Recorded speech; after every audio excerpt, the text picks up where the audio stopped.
Today I'm speaking with CJ Cornthwaite. CJ, thank you so much for joining me today. Thank you. Thanks for having me. Yeah, did I get your name correct? Did I say it right? Yeah, close enough. Cornthwaite. Cornthwaite. It's a weird name. Yeah, and it's a very unique one. What is the background of that? It's English, like English. Northern England. Kind of, okay, yeah. very Viking. nice. Got some Viking background, I think, to it too. Okay, very nice. Well, we're so glad you're here today. And just to give a quick bio here before we get started, CJ is Canadian. He's married with 3 kids. He's the host of a couple things. One is called Footnote Famous, which is a podcast where he interviews top scholars of the Bible and early Christianity. He's also on YouTube. He creates video content about biblical scholarship as well as modern ideas about Christianity, and sometimes even just sharing some of your own stories and anecdotes. He has a master's of divinity, a master's in theology, and a PhD in Christian origins. He gave his life to Jesus at 7, grew up in the Plymouth Brethren denomination. He actively evangelized and eventually became a youth pastor, even in a Baptist church for a while. He's a musician, and he would describe himself as a Christian, often agnostic, occasionally atheist, anti-fundamentalist, and always anti-apologetics, which is an interesting mix. So I'm sure we'll get into that at some point. He's got a couple websites. I encourage you all to check it out. cjcornthwaite.com, and his YouTube channel. I'll have the link for that beneath this video, as well as for the Footnote Famous podcast. But CJ, thank you again so much for being here. Before we get started, could you just tell us a little bit more about yourself? Yeah, well, I guess in addition to, loving to study the Bible, I have my own little consulting business. For fun, I do a little bit of mountain biking with my kids, do some photography, which had lended itself really well to YouTube once I made the jump over. I love traveling. I love learning languages. That's kind of a little bit about me. And I mean, like you said, I'm a musician. So I played drums in a metal band for a long time. Like with all of my hobbies, it had to be for the Lord. So, growing up a musician, I would often lead worship, ended up playing metal band, jazz band. I played in a symphony orchestra. I played music just about everywhere you can imagine. Of course, led worship in many different churches. But I still love music. Music is still something really special to me. I sold my drum set, unfortunately, so I don't have the big metal kit anymore. But I do love to just play acoustic guitar and pluck away. Yeah. That's awesome. I was going to say it'd be so cool too as your kids get older to see other talents develop. You could sort of have a family jam session. Exactly. Yeah, they're picking it up a little bit. When I was a kid, my mom used to drag us all over to perform often. So no, we're not into my childhood yet, but so I don't want to do that to my kids. But yeah, I mean, passing on the love for music is fantastic, and it's something they are already getting even at a young age, and I hope they keep going with it. Yeah, that's awesome. Very jealous. Yeah. Well, we're, of course, here, as always, to hear people's stories. We love to hear people kind of talk us through where they've been on their journey. If you don't mind, if you could take us back to the earliest days, how did you get exposed to Christianity? And I'd love to hear sort of some of the uniquenesses of the Plymouth Brethren denomination. I know a little bit, but not that much. I'd love to hear how that's unique and sort of how it evolved for you. And then I'll jump in with some questions along the way. Yeah, for sure. Growing up, I didn't realize how small the denomination that I grew up in really was, but it really is very, very small. I was born in a small town in northern Canada. It was sort of a mix of English and French, and a lot of people were working in like the logging industry, the mining industry, that sort of thing. So a lot of kind of blue collar people. And in that town, there was a little church that my parents went to. It was a Plymouth Brethren church. So in the Plymouth Brethren community, women aren't allowed to speak at all. They have to wear like a head covering, which often works out to be like a doily on their head. It's almost silly if it wasn't so sad. So they also don't believe in any theological education. So it's lay-led. Like has to be a man. Anybody with a penis who has something that God lays on his heart can get up and say it. So, I mean, that's a blessing and a curse. It was a blessing for me as a young man because I was often encouraged to speak and to lead. And these are skills I'm still using today. For my sisters, didn't go quite as well. But I was the oldest of 5 kids. We were at the church every time the doors opened. And it was, it was in a lot of ways, like I critique a lot about evangelicalism now. But there were things about my childhood and specifically my family life that were quite good. Like I really can't complain about the happiness of my family life and that sort of thing. I knew my parents loved me. So I mean, yeah, it was a good environment, and my brothers and sisters, like we had a good home life, but our church was, and my parents were in it obviously, but the church was very, very fundamentalist, very extreme. Well, I guess I should start by saying you mentioned in your introduction, at the age of 7, I did gave my life to Christ. I remember there was this evangelist that came to town, and he was doing like these kind of revival meetings, and we didn't really have these very much in the denomination I came from. It was more of I even today I associate that more with like more kind of Pentecostal, those kind of churches. But so he was there, and I was I guess 7 is the age I usually give. I think I was about that age, and he gave an altar call, and I didn't know what was happening, so I was just kind of looking around. I was like, why is everybody like putting hands up and bowing their heads and stuff? And then I felt like a crash on my head. I was sitting in the front row, and this evangelist guy had taken his big King James Bible and like smashed me on the top of the head with it. So he obviously thought I was just being a brat, but I genuinely didn't understand what was going on.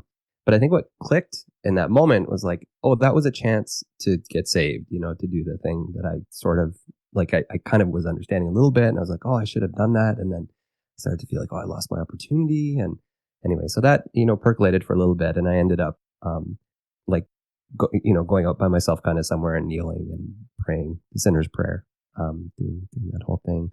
So can I ask, is there theology like typically within the realm of what evangelical Protestants would say is orthodox enough? Yeah, very much so. Yeah, very much so. Very much a like sort of like pray a sinner's prayer, kind of confess, accept, believe, confess kind of thing. So I prayed that prayer, and that became, it in a way, it was childish, as often these things are. Like, it was a childlike faith, but it was a very real faith, and it started a faith journey that lasted. Well, I've still, in some ways, it's still happening, but I would stay in evangelical for the next, 20, 25 years. So, we stayed at church every time the door was open. I was a keen kid, like I was a firstborn, and I don't know if anybody, well, and you have kids, maybe you have this, but often firstborn kids are a little bit keen and they really want approval from adults. So I worked really hard at memorizing the verses, and I was always the kid in like vacation Bible school who got all the check marks. And as I grew up, that turned into service. It turned into a little bit at my church, but much more like at a camp. We had a Bible camp not too far from us that was associated with our denomination. So I would spend my summers there and be leading kids to Christ, and be like, I got my lifeguarding certificate so I could lifeguard. I was playing music, I already said. So it turned into a life, not only, that kind of just flowed into like everything I was doing was for the kingdom of God. If I had skills, like I was a musician. That was obviously for God. I had to use that for God, so it was always trying to find ways to share my faith and to grow the kingdom. At the same time, this isn't true of every evangelical denomination, but the Plymouth Brethren were very, very dispensationalist, very extreme about the end time stuff. So that was always sort of an extreme thing, like to be raised with that obsession of like the world's ending. These are the signs. We can't say a date. They were never dumb enough to put an actual day on it, which is always a mistake. But we know it's soon, because all these signs, and so. Like a lot of evangelical kids, I did that middle of the night walk to see if my parents were still there, or come home to an empty house and think that they had been raptured and I had been left behind.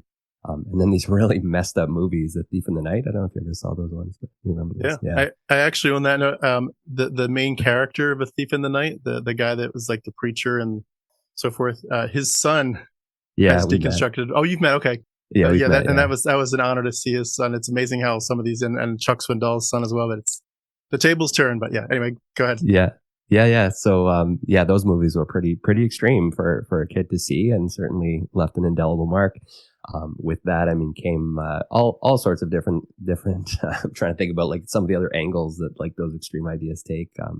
But everything from like sexuality to like, like how you approach dating or anything around sex. What did I say? End of the world. I already said that. Like extreme kind of views of the Bible, trying to read it, trying to understand it, flipping back and forth in my King James Bible, highlighting it. So it was, and trying to win people for Christ, of course, at school and then high school, trying to convert people. So it was really a lifelong obsession. Can I ask, on that note, did you feel like, despite some of the preachings that would lead you to do certain things at church and to avoid certain sins and so forth, and all the things that maybe are visible to other people, yes, he's doing what we do to be righteous, like internally, did you feel like at a certain age you personalized it to the point that you actually would have said, like, I really felt like I sensed his presence in some way? Yeah, I mean, I certainly, yeah, I certainly did. Yeah, that feeling of divine presence, definitely. I think the answer is just yes. It was always there, and I would look for God leading me and look for things, and like stuff happened. Sometimes it's interesting to think about now. Is like what cognitively happens in this kind of space when you're seeing, quote unquote, seeing God at work or something. But yeah, that was real. I mean, it was like walking through a world that was just infused with possibilities. I even think I miss that sometimes. It's like, it was nice to have a world that just has so much purpose, even though it was extreme and it was all going to burn and I couldn't look at non-Christians as friends and sort of thing. Yeah. But having a world that's infused with purpose like that is definitely something that's very addictive. Um, I said this in a video once, but it's like after you deconstruct, one of the things I think people struggle with a lot is, and I did too for a little while, is that like life's never going to have that much purpose again. Not because that's what real purpose is, but just because like that's setting a bar for purpose that is really hard to match with any other worldview or way of living your life. So, And it's interesting that you mentioned earlier about the male privilege of in those groups, and I feel like there's a certain stage too where once you kind of get pegged as being in the early stages of being groomed for leadership, that once you taste that sense of like there's a little bit of power that's coming my way if I do this right, but also just that, going back to the word purpose that you use, like there's the baton passing here, and like yes. you don't want to be, number one, left out of this grand story, but number two, you're going to let so many people down. The cloud of witnesses is watching.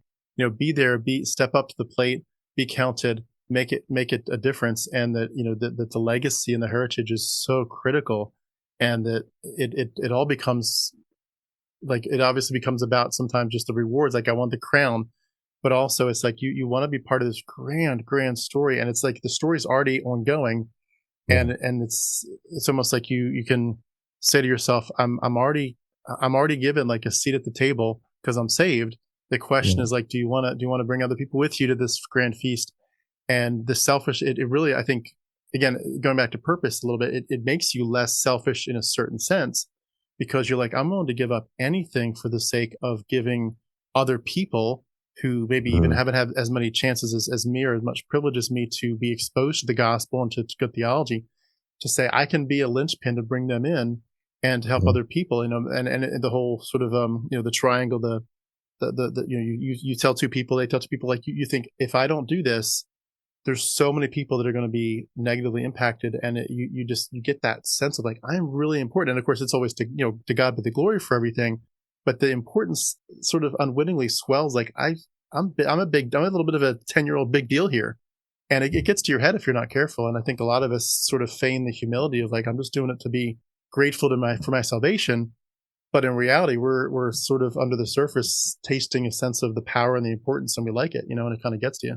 Yeah, for sure. Yeah, I think that's an important observation. I think that like Christian masculinity, I even see this when I look around at people, like I often engage with apologists, and I think often men in the Christian world at any age aren't really aware of like how much privilege they have. Like that's a word that gets thrown around a lot, but like to have a world that basically says you're the one that God has called to lead us. It's in some ways probably because you're charismatic or something, but it's also by virtue of your gender. So like that opens up a door, Um, so I think that yeah, I think especially men leaving this, like I think we need to have a lot of humility and speak up as well, because there are some really serious gender dynamics at work and how we experience this. And like obviously like women have different deconstruction experiences too, and I don't know, like I don't want to generalize too much, but I do think there are some subtle differences in how, maybe strong differences in how men and women go through deconstruction. Because in one case,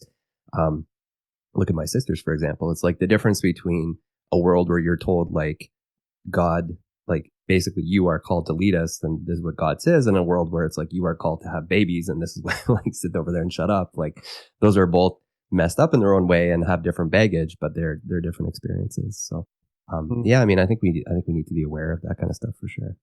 It almost, to just a quick aside to, or addition to that, and I'll let you get back to your story, but I feel like Yeah. there's a certain sense too where, like, I feel like I'm torn about the fact that I had a platform before. Like, I didn't quite get to be a pastor, but that's what I went to school for. But I did a lot of preaching, a lot of Hmm. street evangelism, a lot of soup kitchen preaching, and like, in a sense, yeah, I had a platform. I did many years with the youth group, and it's like I'm not trying to create another patriarchal platform by having this, but I feel like what my motivation, I hope, is, if I'm being sincere through and through, is that I want to kind of undo some of the damage and say Yeah, I think I so. was part of Yeah. perpetuating this, and I want to kind of undo it if I can, you know?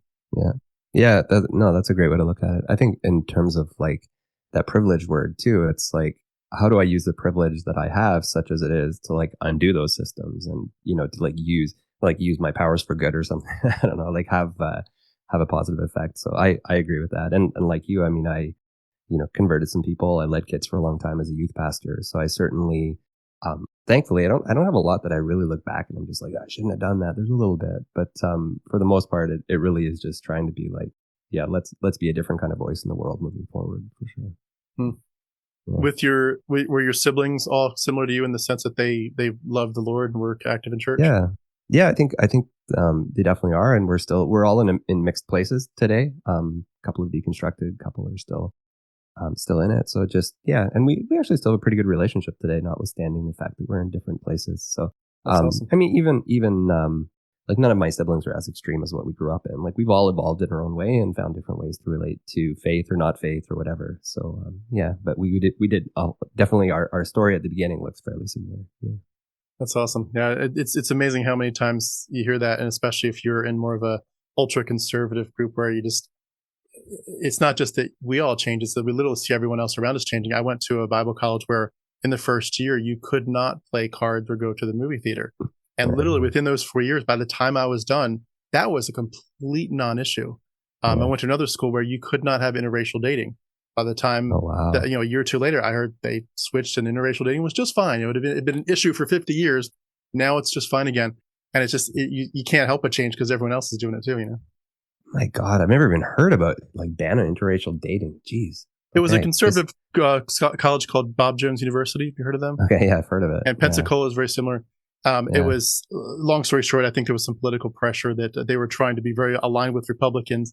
And at that time, the Republicans were like going there to preach, to do a rally at the school. And eventually someone noticed this and said, you all are racist. Let interracial dating happen. And it was like, if we're going to continue to have the Republicans like us, we better cut this out. And so they did. But I think it goes back to the whole Noah's sons thing. Like there's a certain, one of the three tribes is cursed, and therefore you shouldn't do that. But anyway. I heard that like once or twice growing up, but fortunately not too often, and never to justify a ban on interracial dating. So it's wild. Wow. Anyway. So what happened next in your story? Where was I at? So I was playing music. I was really into, like, we had this whole kind of Christian culture you could live in. And I think a lot of kids who grew up in this know what I mean. That started with a lot of Christian music, Christian, like things like DC Talk I've referenced in a lot of interviews, that Jesus freaks, that kind of stuff. Like, so I grew up in Christian culture. But I was attracted to, like, I didn't ever rebel spiritually, weirdly, but I rebelled in the sense of like finding new ways to express my faith that didn't look like what I grew up in. So I was really attracted to the Christian metal, Christian punk scene. So I moved towards like playing in metal band. We started with punk. It was kind of like the thing in that I was in this punk band, and we would play, we'd play all over. We played bars, we played churches, but it was always like, well, this is like for the glory of God, and like we're going to play a punk show, and like, but then we'll stand up and say like, oh, by the way, Jesus loves you, kind of thing.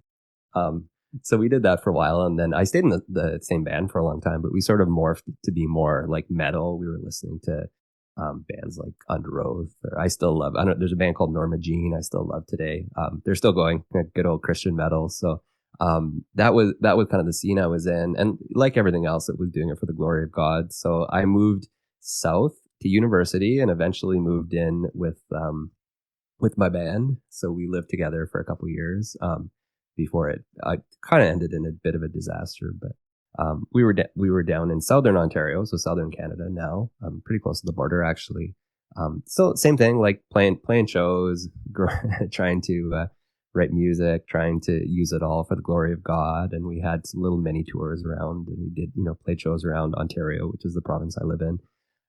So that was a lot of fun. And like everything else I did, it was a witness. We were serious. We were I wish we'd been a little less serious sometimes, but I remember us like being in the back of some grungy bar at 1 o'clock in the morning, like all holding hands and praying before a show. And holding hands. I don't like putting our arms over each other kind of thing, praying before a show, asking that God would use us in some ways. And in a funny way, I think it almost kind of, I don't say like it worked, but it was like we were like quote unquote a light in some ways, because I think a lot of people who were struggling or suffering or confused, like saw in us something that they were interested in. So we also kind of attracted a cloud of people around us who were like some, different misfits or whatever, but who saw in the faith something that was interesting to them. So I had a sense that like it was working, our ministry was working. We were doing what we were supposed to be doing. We started going to a church all together, like as a band, and we walked in. It was this like old school Baptist church, and we walked in with like I had like black bangs down to my chin and like skin tight lady jeans, a black metal shirt on kind of thing. But this church, I mean, I'm sure they all rolled their eyes a little bit, but they were kind, and they let us kind of hang out with them for a little while. It was a good place to be. And after, I don't know how long it was, maybe a year or so of attending that church, they came to me, specifically to me, and said, we think that God is calling you to be our youth pastor. Like, we've lost a youth pastor. We think that you're the guy, kind of thing. And you can imagine, like, for somebody raised, I don't know, like, if you aren't raised in this, I don't know if you can imagine how much those words like trigger something in you. Like, trigger, maybe that's not the right word, but like how much those words hit, it's like, God is calling you to be our youth pastor. Like, oh crap, that is it. This is the call of God. You take that seriously. I didn't like, people have told me a lot of weird things God has called them to do over the years, but when a church comes to you and they say, we think God is calling you, and I was kind of like, we were doing the band. I didn't really know what was going to happen with it, but I was like, I think this is like God telling me, like, this is my new direction. I'm going into ministry. So I did. I mean, for lack of long story short, I spent some time, talking to them and like praying about it, that sort of thing. And I thought, I think like this kind of makes sense. Like like any other like Christian kid, I was always looking for things to string together so that like God's got this master plan for me. Where is this taking me? So I thought, I'll go be a youth pastor, keep playing in the band a little bit when I can. But like my main thing now is going to be being a youth pastor at this Baptist church. So I did that. I think I was 20, maybe even 19 when I was hired as a youth pastor, which is like a disaster. Like, it's not like I was a child leading children, and I don't know if any of the kids looking back, like, I don't talk to many of them anymore, a couple of them, but, like I can't imagine looking back now at a 19-year-old and being like, you're going to be in charge of the 13-year-olds and tell them all what to think and how to pray and whatever. It was a lot of responsibility, and a lot of, adulting, but, being the oldest child that I was and having that need for adult authority, adult approval, combined with people telling me it was God's will. I stepped up, I worked my ass off, I grew the youth group. Like, it actually, I think in many ways it went really well. It was, I did that for 10 years, and it was a really, in retrospect, it's like, I can't wish it away. It was just, it is what it is. But that was like from basically the last 10 years of my Christianity. And then from there, I went to seminary. I should pause for a minute though. Is this like making sense? Yeah, no, it does make sense. And it's interesting. You so many things align with my story. I didn't become an official youth pastor, but at one point our youth pastor moved on and they didn't really have anybody that came to the plate. So they kind of used me and another guy that we were just we'd been there for years. We'd grown up in the youth group, and now we were kind of the oldest ones. We're now like in the middle of college, and everyone else is much younger than us. And they kind of used us for a couple of years as the interim youth pastors. And it's a weird feeling when you look back and think, what was I doing? Like, I don't know anything about anything. And here I am teaching people, even, kids. I mean, it's really weird more than I think about it, for like a 20-year-old to be instructing a 60-year-old how to live. But even a 20-year-old instructing a 12-year-old or a 15-year-old, I remember one of the cringiest memories I've got. Those dispensational maps where like the all white with with the black and all the little illustrations of the horns of Darius and Daniels, and it goes like on and on with all these little details of we can exactly tell you where history has been, and we know exactly where it's going to end, and we don't know the exact day, like you said, but we know that this is God's plan. If you interpret Daniel correctly, and you interpret Isaiah correctly, you interpret the book of Revelation correctly, you'll know exactly what's going to happen next, and the beast and the heads and all that. And I remember this one Sunday, I walked the kids in the youth group who came on Sundays. I walked them through this timeline And I did it with such confidence, like we know exactly what God's Yeah. plan is for the rest of, Yeah. of the time on the earth. And I was just like, isn't it amazing? Isn't it beautiful what God has done? And I laid it in detail because that was what we were going through at Bible college. And I was finally equipped to share it with people. But I was just so arrogant to tell these 12, 15-year-olds. And looking back, I just think, what in the world was I doing? Like you get so self-deluded. It's crazy. You get totally self-deluded. And you're a kid. Like, where are the 50 and 60-year-olds saying to that kid, like, maybe it's not quite right for you yet. Maybe take a few years and make sure. I don't know. We have a thing where I don't know if this is true in the U.S., but in Canada, often if you want to be a cop or something, they say like, go live some life first and then come back and be a cop. It's like, that's kind of what you need. A little bit of it, just like, you're not quite ready yet. We like your fervor, but anyway, in this case, they came to me. But yeah, it's true. It's the certainty. And then that being said, though, it's like I look back at it, and a lot of my ministry, like I've always loved people. I've always had some emotional intelligence, so it wasn't often about like really strict, you know what I mean? Like it wasn't often about like a really strict black and white fundamentalist, like this is what the Bible says and this is what, if like I had gay kids in my youth group, I wasn't like, oh, the Bible says homosexuality, It was just like, I really did just focus on loving them. I think that was the approach I got from being in the band as well, was like, we're going to win people, not by, hammering them over the heads with it, but by just loving them and being. So fortunately, that did probably serve me well. I'm sure there are things that I would do very differently if I could go back. But it definitely, at least that was a little better than being the fundamentalist, like angry guy who just wanted to hit people over the head with the truth.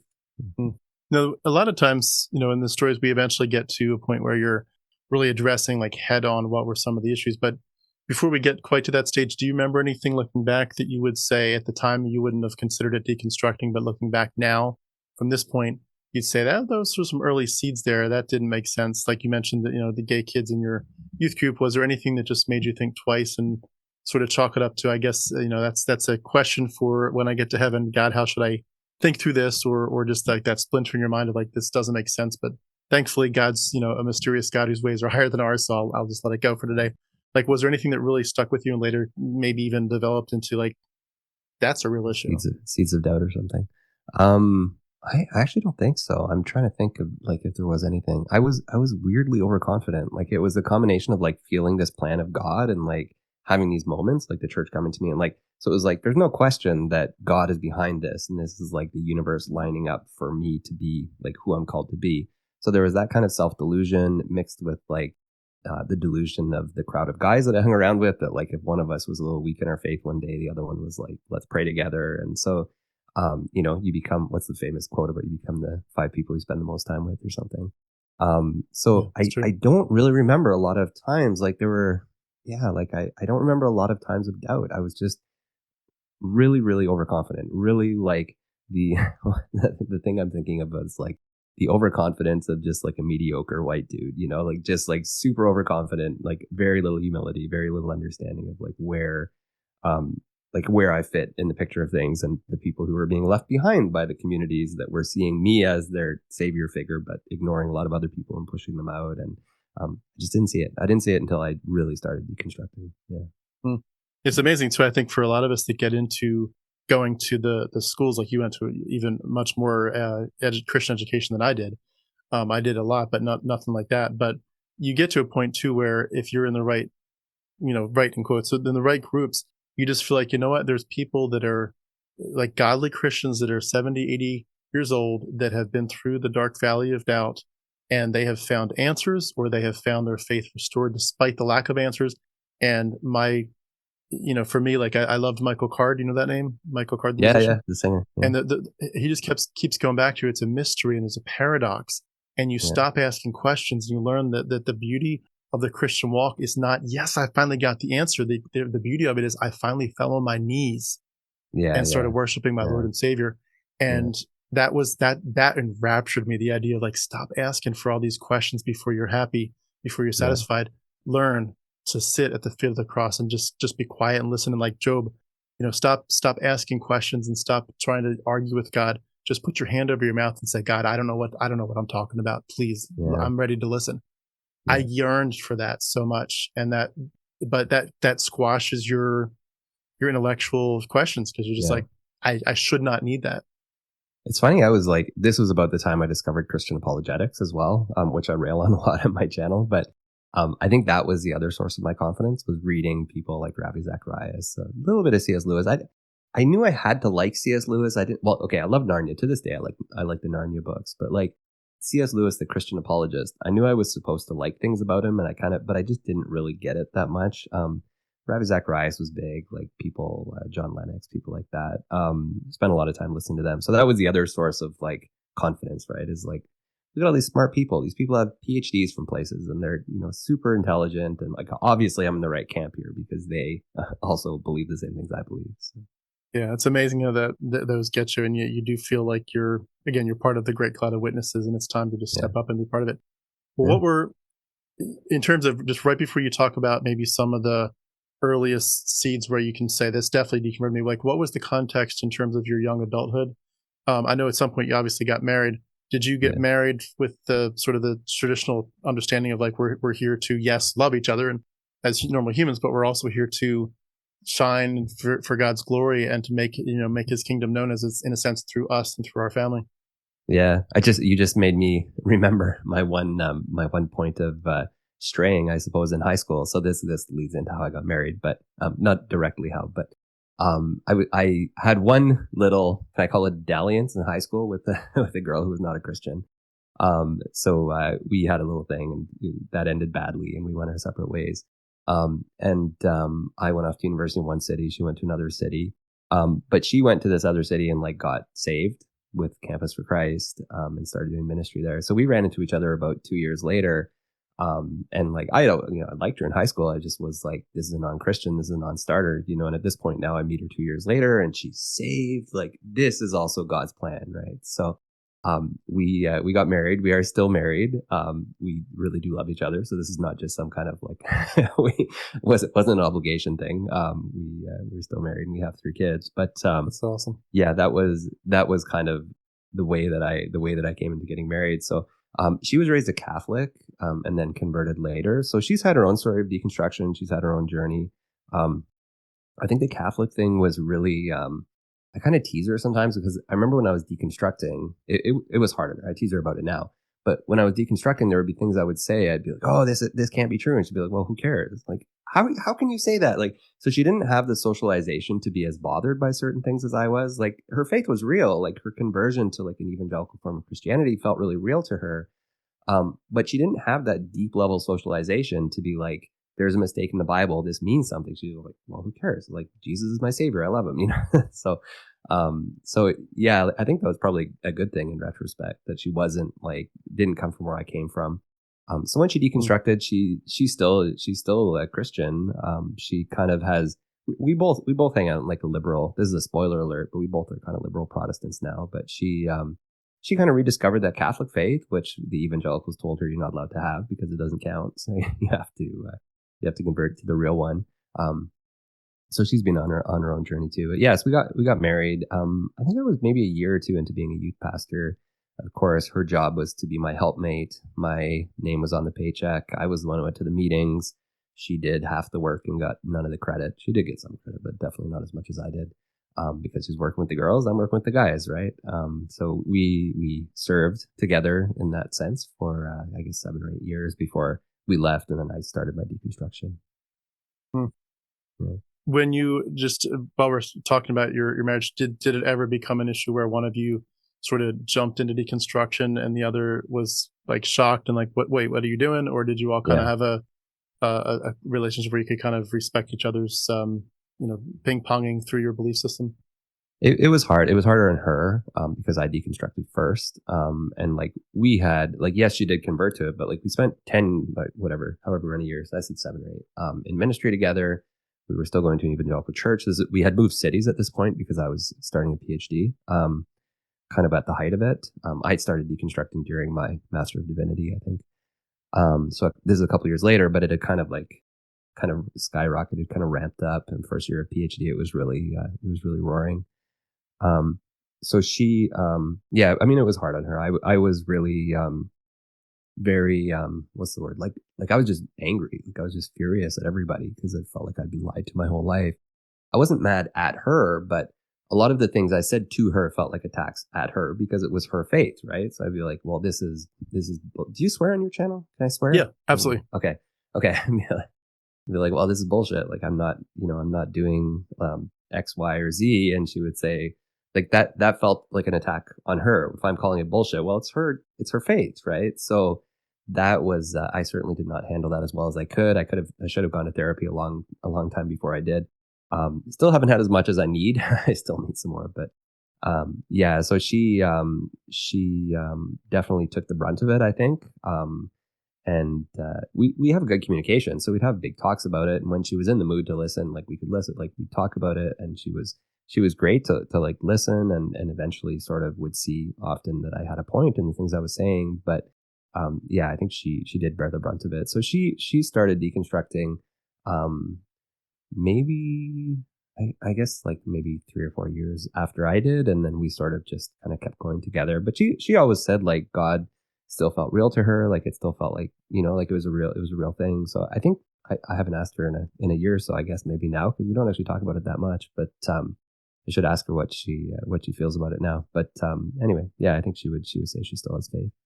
It's interesting when I went through mine, I remember saying to several loved ones something along the lines of, like, I wasn't thinking about it as moving towards atheism. I was just like changing my beliefs. I remember saying something like, I don't know where this is going, but I'm investigating some things that are different than I've ever thought through before. And I just want to put this out there. I want my worldview to be focused on and shaped by truth and grounded in truth. Yeah. And I'm willing to let the truth take me wherever it takes me. Yeah. And if it matches my current worldview, I'm okay with that. Yeah. But if it shifts, I want to be having an examined life, an examined belief system. And if the truth takes me a little bit differently, I want to go where the truth takes me. And I remember you'd think that that's like not just an honorable thing. That's just like an obvious thing. Like, duh, of course you're going to change your beliefs based on where the evidence leads you. But I remember the shell shock that people gave me. Like, what do you mean you will let the truth take you and sway you, including away from your current world? Like, already that your current worldview is the truth. So what the hell are you talking about? Yeah. And it was literally like offensive to say, I will let the truth take me where it takes me. Yeah. And if my belief system aligns with it, fine. But if not, I will move to what I believe is the truth. That was like all hell broke loose before I even did any real changing. I just was like, I feel things might change. That was enough to say, like, what in the world? What kind of liberalism and craziness is that? Because that's not. I mean, fundamentalists know that they know that they know that they know that they already have the truth. So what change could you possibly need to add to it? Yeah. So in terms of your deconstruction journey, what were some of the things that kind of ramped it up and put it into high gear and just said, wait a second, Houston, we have a problem here? Yeah, the big thing was going to seminary. It was, I made a few videos about it, and people who went to seminary always liked them because it's like, like a lot of us lose our faith in seminary, or at least at the very least change our faith. So I was a youth pastor at 8, 9, 10 years. I don't know how long it was exactly at this point that I decided this was like, obviously God had led me here. Maybe God was leading me. I don't know why I didn't think about right away going into full-time ministry. I think if the church had said, we'll hire you full-time, I would have liked that. But I was just kind of like, I'd be half-time. I think I was full-time in the summers sometimes. Like it was kind of a flip-flop arrangement. So I'd work other jobs and do other things on the side. And the pastor I was working with, who was a great guy and a really good mentor to me, said, well, you should go to seminary and get accredited. And I looked into it a bit. I was like, yeah, okay, like having a Master of Divinity, not absolutely necessary, but definitely something that would be good to have. But there were no sort of conservative Bible colleges in my town. So the only option was going to the local Anglican seminary, which was accredited. This is all good in retrospect. Like it was a real degree, but at the time I didn't really want to go there, but I was like, well, okay, this is like accredited. It's in my town. It's, so I'll go there and like get my Master of Divinity. At the end of the day, piece of paper is a piece of paper. Like nobody's going to care if my Master of Divinity came from Anglican seminary or, well, this is what he said too, like Anglican seminary, Baptist seminary, whatever, as long as you've got the degree. So I signed up to go, and he was pretty confident that it was going to be a good challenge to my faith, but it was going to, like, I'd come out more intact. because this has actually happened to him. He went to a quote unquote liberal seminary and came out even more kind of convinced fundamentalist. So, so I went to the seminary, and it was it's so funny the way it worked. I remember like I got a lot of scholarships. I got a lot of help to go because the dean looked at me and was like, "You're like where this seminary needs to go. Like we need more younger people. We need." So they were struggling to attract Anglicans, and like because the churches are shrinking. So they're like, we need to attract more like young evangelicals. So again, it's like, oh, God's will. Like this is meant to be, right? Like so that was maybe the last moment I saw God's will in that whole story. But no, maybe in retrospect I could see a bit. But anyway, yeah. So I went to seminary, and it was a shell shock. Like I went for a little bit thinking I'm the Christian. Anglicans are not Christians. Like I'm the Christian, and I show up and it's like, often it was a lot of older women in like second careers. There was like a lot of gay people in my first, like in my class.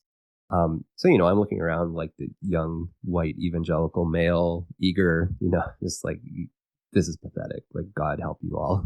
I'm the one who has God on my side here. I'm sorry if any of them are watching this. I'm really sorry. I thought these things. It wasn't pretty.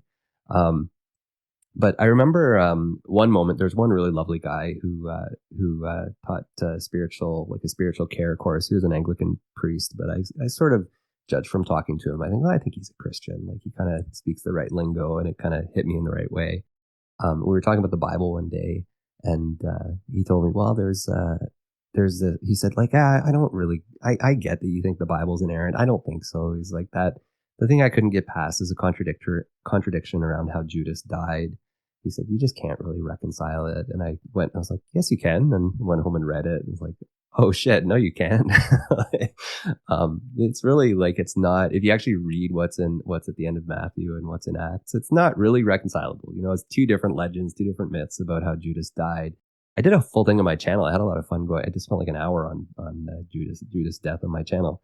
But yeah, I mean, it is a contradiction in the Bible, one of many. So it was like a little crack in my worldview.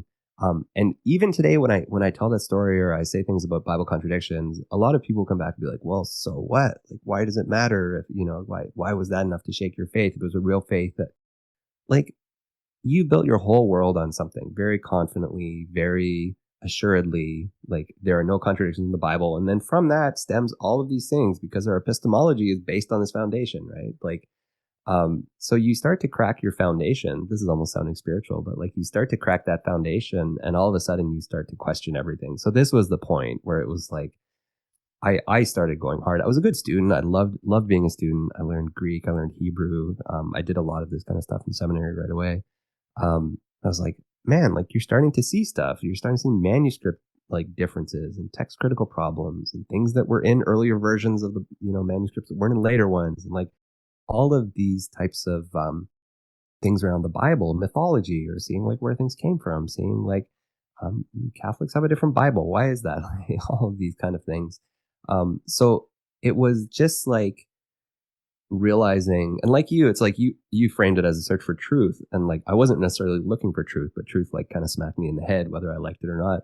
And it really was just an avalanche of stuff I couldn't ignore that told me that my worldview was wrong, so that was, I think, what prompted it. And it took, I kept going to seminary. I was a good student at this point. By the time I finished seminary, I did a Master of Arts after, which is another 2-year degree after a 3-year seminary degree. I think I did it all in like 4.5 years or something. Was that related? That was all related to religion still? Yeah, Master of Arts in theology. Yeah, so I wrote a master's thesis on Philo, the ancient Jewish philosopher Philo, and a book called Four Maccabees, which is another kind of ancient Jewish Hellenistic writing. I would think that alone would help deconstruct you just going through Philo. It's funny. It probably, I was deconstructing at this point anyway, but it was, I didn't touch the Bible. Like there was a reason why in my master's degree, I wasn't like, I'm going to do John, like Acts or something. It was like, no, I'm going to do like this book over here that I don't really give a shit about if I prove it wrong or something. Not that that's not ever the point of a master's degree anyways, but so I was doing Philo and Four Maccabees. It's actually funny, like this is a side note, but during this time I actually got accepted. I was thinking about this week because I did this video talking about apologists and their fake credentials, one of whom was Ravi Zacharias, my hero. I actually was accepted at this point to go to Oxford to the Ravi Zacharias School of Christian Apologetics. I got in, and they were like, "Yeah, you're gonna come, and we're gonna like." Had I gone, my life would probably been very different. But I was just on the cusp of deconstructing when I got in, and the whole thing was a scam, anyways, because it was like, I I had this thing, but like they messaged me like the admission stuff. Congratulations, you're in. I'm like, this is amazing. Like me and my wife, we didn't have kids yet. Like we're going to Oxford, and I got the email that we're in and everything, and it said I had like a scholarship, like it was covered. Like okay, this is amazing. And then I got an email a week later from the school, and it was like, well, we need your first payment. I was like, what are you talking about, a payment? You said I have a scholarship. Like, yeah, well, like your tuition to our school is covered, but we have to pay. It was something like $30,000 Canadian or something for your connection to Oxford or something. It was such a scam. I don't know. I don't want to talk too much smack about it because I don't remember exactly the details. But in any case, I was just like very sorely confused about what was actually happening. So I couldn't go. So I ended up staying and doing my real master's degree, which is not a bad thing. Yeah. So that was sort of the point that started my deconstruction. And then, I mean, it kind of, as you know, like it takes years to really work through it. I would say like I had a couple years of descent where I just was angry and pulling things apart and mad, and then maybe stayed down there for a while. I probably considered myself an atheist for a while. Didn't use the word too often, but eventually, like years later, I came back to kind of understand myself in faith again, which we can talk about too. Well, yeah. When you got to a point where you didn't really believe the same thing anymore, was there ever a point at which it was just really devastating to you, like in a psychological or emotional sense, where it was just like, what if there is no afterlife? And yeah. Did it shake you, or did you feel like it was slow enough that it kind of was easy? Yeah, no, it definitely did. I remember it was like, it's weird to be 27 years old and for the first time you realize there might be nothing after death. And that was like, honestly, it had never crossed my mind before. It wasn't even something I had doubted or questioned. And then I remember lying in bed and just like lying awake at night for like weeks on end because I was like, oh shit, there might be nothing after we die. You know, it's like something like even like my kids talk about this now, you know, like they have this kind of awareness of like, yeah, we have, you know, we raise them sort of religiously, but loosely religious, I guess. But you know, they're well aware that it's a belief. We don't know for sure, but it had never occurred to me that it could be wrong. So it was like, yeah, that was some serious, it was a pretty serious hit at the age of 27, 28, whatever I was, to be lying in bed and be like, oh shit, death is is pretty heavy. And like started, you know, I remember like having to just put on the TV or something to distract me so I wouldn't think about it so I could actually sleep. So there definitely were. Yeah. Sorry, again. Yeah. No, what did you say? Do you remember the day that maybe it hit you that evolution might be correct and that we might have descended from the animals as opposed to the earth being 6,000 years old, and like just all the ramifications of that? Wait, it's not true. I said I was doing a thing with Pauly G, and that's what he had made a joke about dinosaurs on the ark. I was like, they weren't. Yeah, I don't remember. I'm sure there was a time that it never bothered me that much. I don't know why evolution wasn't a big stickler for me. Like there was a moment where I remember being in Hebrew Bible course and reading the two creation stories in Genesis 1 and 2 side by side and lining them up and like writing down what happened in one order. So that was where I learned about like the documentary hypothesis and different sources of the Hebrew Bible. But I don't remember on the science. I was never that scientific, so maybe I just didn't care that much. I never really had that. I don't know. There was just a day when I'm like, yeah, I guess evolution makes sense. Like I didn't really struggle with it as much because I was never the scientific kid. I did a debate on creation versus evolution in like grade 11 or something. And I'm sure I got smoked. I don't really know, but I don't know enough science to know. But I was always a humanities kid. I was never good at science, so it wasn't a huge struggle point for me. I think the thing that got me in that context was the connection, I guess you might say, to nihilism, because you would say, you know, we're created, you know, as God's special creation, the pinnacle, as it were. Mm-hmm. And then when you realize that you're just part of a long evolutionary chain, and then you'd also say, well, there's no real evidence that I can sense, even in the Bible, that like turtles have an afterlife or monkeys. So like if I'm just another evolution of them, then probably again the afterlife comes into play. I probably don't have one, just like I'm not going to argue that turtles have a turtle heaven. And then you realize that the turtles have no real purpose, and snakes have no purpose. And then you look at to the savagery of the animal world of like all these animals get eaten, Yeah. many of them alive every day, some of them swallowed alive every day, and you think that's what we come from. And Yeah. so there's nothing special, and there's no real reason that we should in some ways decry bad thing, even the bad things that have. Like I can say I don't like bad things in life, but there's no like higher standard that says savagery is in some transcendent sense wrong, because it's all over our ecosystem. It's all over the animal kingdom.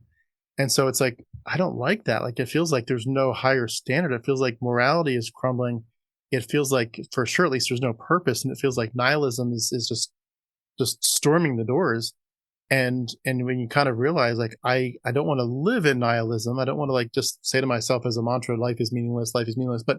But technically, when I actually address the issue head on, I kind of say, yeah, I kind of do agree with that. That there's no actual transcendent meaning to this, Hmm. and that hurts. That hurts a lot, because it just feels so weird compared to your old worldview where everything matters for time and eternity, and there is a moral standard, and there is a judgment to come, and it just, all that purpose that we talked about earlier, it's like the purpose is so clear, and then all of a sudden it's not like it's unclear, it's just gone. Like everything is Yeah. just, Yeah. it's decimated.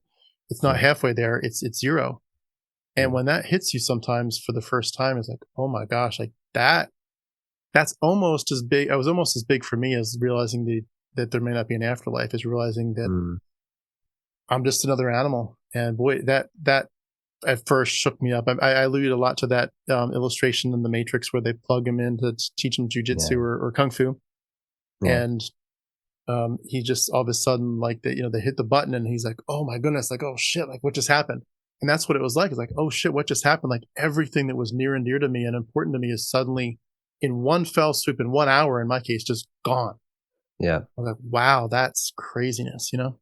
Yeah. For sure. Yeah. There was something, just I was just watching an Alex O'Connor thing, and it hit me recently, and I don't know why I'd never thought about this, but he was talking about suffering, and I've heard like people talk about like, wow, you doubt God because there's suffering or whatever, but he started talking about suffering in the animal kingdom and how much suffering is like built into just like existence basically, and I was like, whoa, shit, like I never thought about like how much suffering is just baked in, and you almost need this like mythos of a like we're the unique creatures, or like we're special, because if you really start to look at how much suffering there is in the world by taking animals' feelings into account as if those actually matter, then it's like, shit, there's a lot of suffering. Like, I have a dog. My dog, I don't think, has the same level of consciousness as I do, but my dog can still fear and still hurt and still, so it's yeah, that's heavy. The other thing I was going to say that it reminded me of, though, the one big thing was realizing that human history was longer than I had realized. Like human history, because it was really neat and tidy when like you put Jesus in the middle and it all kind of makes sense, goes to and then to be like, whoa, like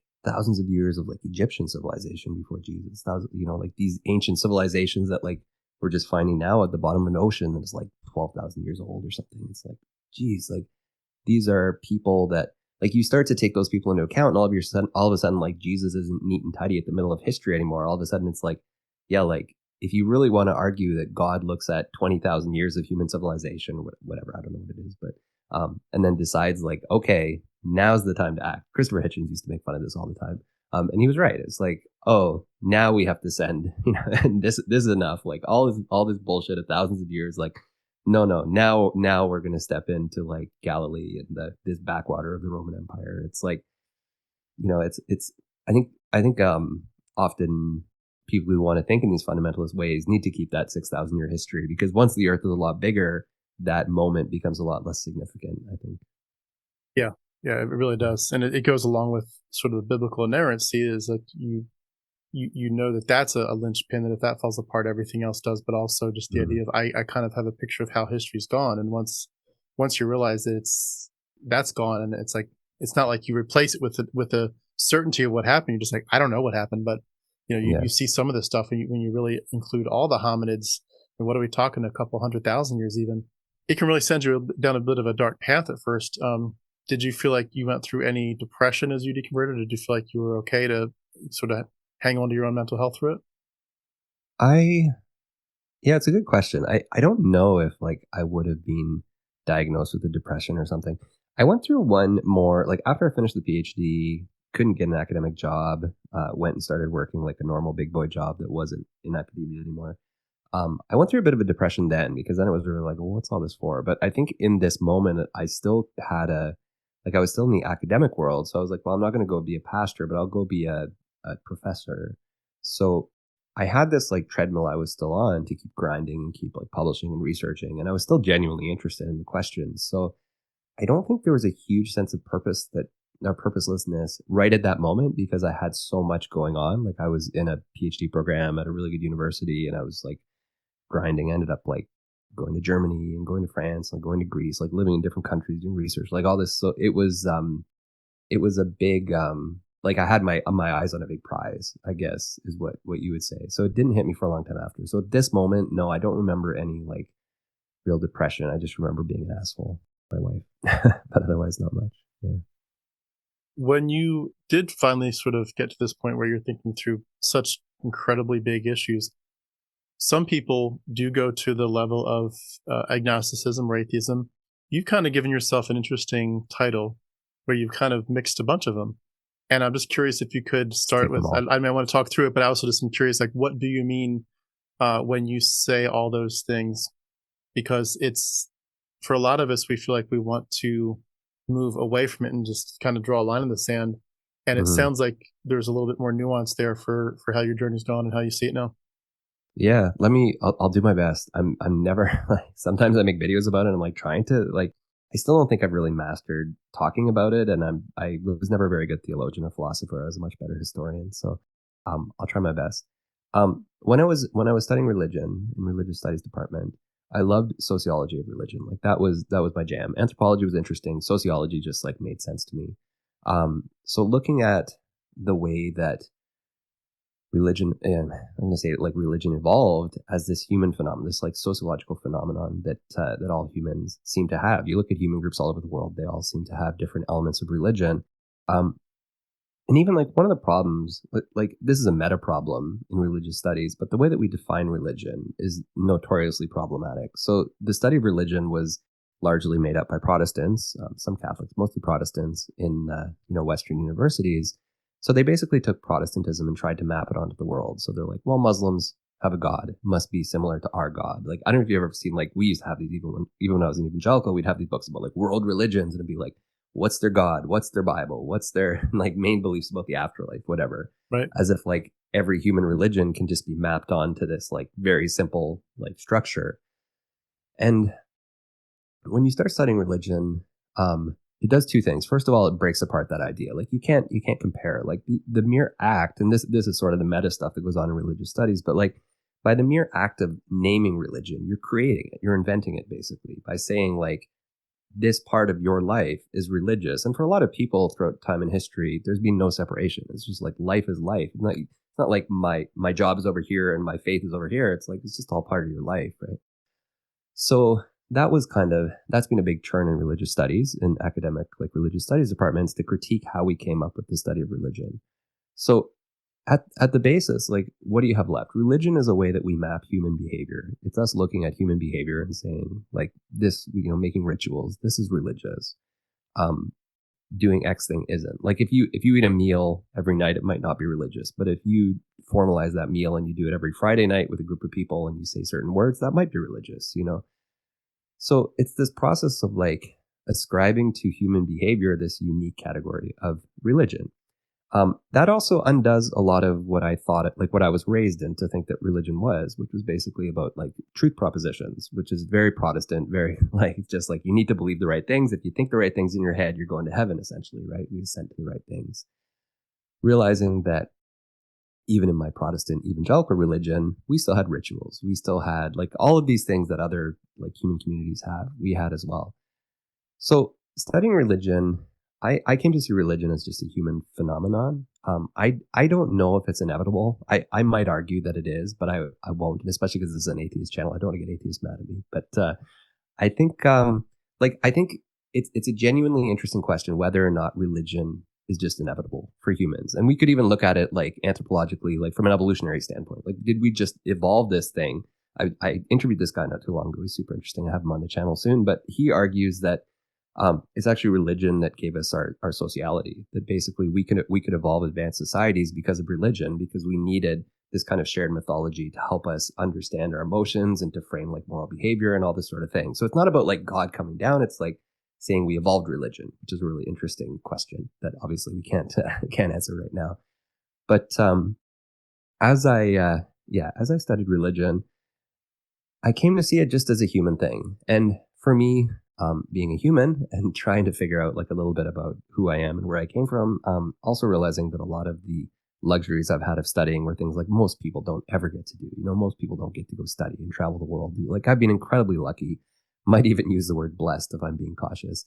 So like to me, there was just a time I was like, this is just normal part of being human is to have some kind of thing that we might call religion, or at the very least to have some of these behaviors. Even if you're an atheist, you still probably have rituals that are meaningful for you, like with pizza night with your kids or something, right? So I looked around and I was like, this is the tradition I came from. I'm from Christianity. Like that's my worldview.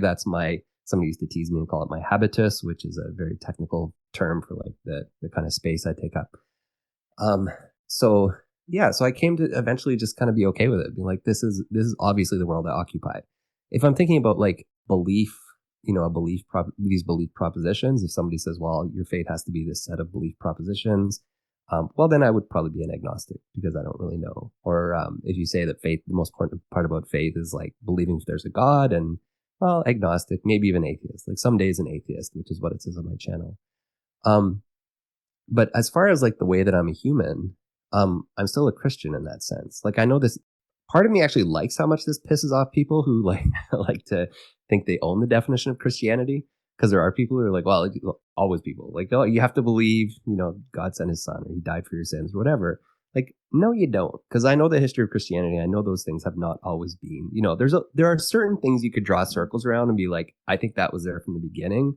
The belief in some sort of visions of Jesus after his death is probably where this all started, with the Apostle Paul. But in terms of like the non-negotiables, there's not really anything there. So, to me, it just became a way to describe the human like civilization, the community, the space that I come from. And all of my ways of experiencing reality are Christianity. They're shaped by Christianity.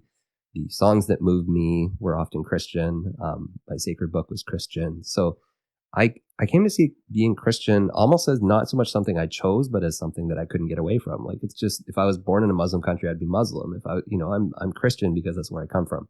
I know that pisses people off, and I kind of like it that way, to be honest, because it's like, this is like just, it's our, again, the habitus is a really good word for it. So that's why I kept using the word, but I do actually practice Christianity. Like I kind of made my peace with hanging out in a very like liberal Protestantism kind of thing. So I went to an Anglican seminary. I do consider myself an Anglican most days. I go to a Presbyterian church right now, but and again, it's just like, part of my way of being human is like, this is something that matters to humans. This is something that my ancestors came up with as a way to, relate to the divine that they believed in, or a way to structure their life. And I do it too. Like it's these kind of ancient practices, I guess you could call it. Do you ever feel weird though, like where you know in your head what you mean when you say the words or say the creed, but the person next to you actually literally means it? Yeah, so there's this theorist his name's Anthony Smith, and I remember reading his work on ethnosymbolism, actually during my master's degree. And he has this interesting thing about symbols. And he said that the point of symbols is not that people actually all agree with what they mean. But the point, I'm probably butchering this, so I apologize, but here, this is the sense of it anyways. The point of symbols is that symbols help us to believe we're in agreement. Like they basically create a social cohesion because we all think we know what they mean. So like, yeah, if I say the creed, like that's sort of a ritualized act, but there's no way that I can look into your brain and see if like the creed means the same thing to you as it does to me, or see, like we all have different ways to relate to this thing. We all experience it. We all live it, especially in this Protestant world. Your belief propositions live in your head, and we try to get them out with language. We do an imperfect job of that. So that was helpful to me to realize that like none of us really all believe the same things. These are like useful kind of shortcuts for us to form human societies, to be like, the Bible is the word of God. Okay, I think so too. Like we could discuss what that means, but like we know that because we both believe that thing, or we both have this symbol, we, somehow belong together. We can be in community. We can trust each other. We can, raise our kids together. I trust you with my kids, all that kind of stuff. So that's kind of like, I remember that as being a really cool thing to just be like, that's kind of what I think is going on here. So it really doesn't bother me that much. Like nobody owns the definition of Christianity. It's just like, human movement that goes all over the place. And we like to, when I was a kid, we would say Jehovah's Witnesses aren't Christians, or Catholics aren't Christians. Well, who the hell am I to say that they're not a Christian? So it kind of goes the same way. It's like, who the hell is anyone to say that I'm not a Christian? Because it's like, who gets to define what this means? We all do, really, or none of us. One of the two. You're definitely an interesting person in that sense of most people that I've come across that go through what you've been through are pretty much done with the terminology. Again, nothing wrong with it. It's just different. You remind me a little bit of one of my first interviews on the channel in the first year, I think, when I first did the channel, was a Unitarian pastor named Bill Darlison. He was talking about his book. He has several books about how the Gospel of Mark is structured according to the zodiac in the right order of the zodiac symbols. And we were just talking through it. But we did touch, I think, a little bit on just like the general sense of like, but that this is like astrotheology, and yet you've been a Unitarian pastor for all these. And at that point, I was acknowledging I don't understand Unitarianism that much. And he's like, well, it's not what you think it is. But it helped me to understand like there's still a sense in which some people, a lot of us arguably, need the community, and that for some people there should be, if possible, some kind of in between to say it isn't fundamentalism or nothing. And there can be a nuance, and there can be a sort of a sliding scale. There can be, maybe you could call it an off ramp. But for some people, if it's symbolically a train, going to the last stop is just too much. Even if you need to just take it one or two steps back and say, I can't get off at that stop, one or two before then will be enough for me. And maybe I'll get back on the train and keep going to the last stop another time. But for now, that's too scary. That's a dark place for me.